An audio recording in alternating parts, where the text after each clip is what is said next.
What place scared you or creeped you out so much you had to leave?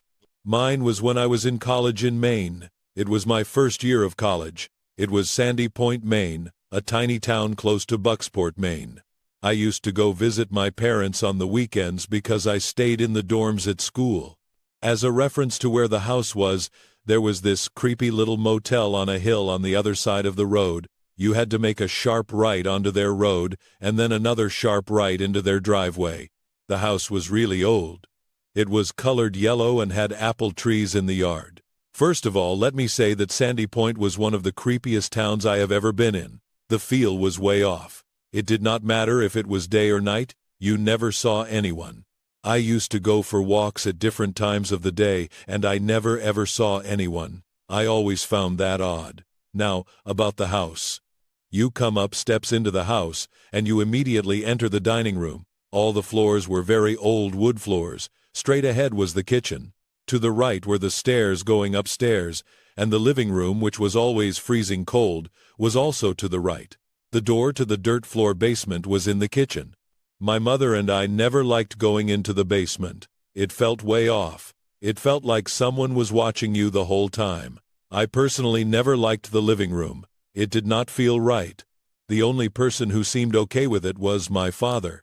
Okay, let's get to the ghost. At night, I would always put my clothes out for the next day, all together, in a chair in my room. When I would wake up the next day, they would be placed all over the house, so I had to look for everything. I would hear footsteps in the hallway at night. I would hear it come up the steps, and then come down the hallway past my room towards my parents' room, then back towards mine, then stop. I would usually say hello because I am a person who is usually up super late at night anyway. Then, I would hear nothing, only to wake up in the morning to have to go on a treasure hunt for my clothes. My mother was always creeped out in that place. What sealed the deal with me about something going on came from my father. This happened while I was at school during the week. He is 100% someone who is very skeptical of the paranormal.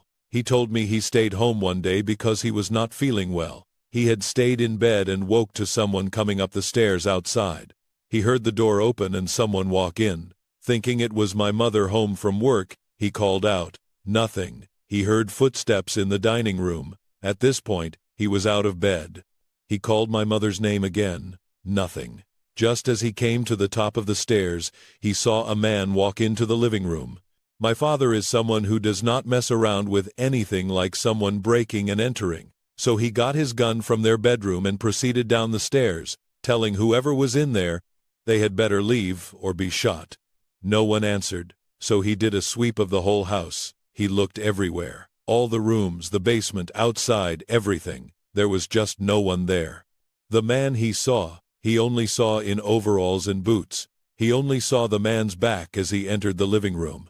They moved to Bangor soon after, which made me happy. I have other stories from there, but maybe another time. Well, that is my story. I would love to hear yours, so please share.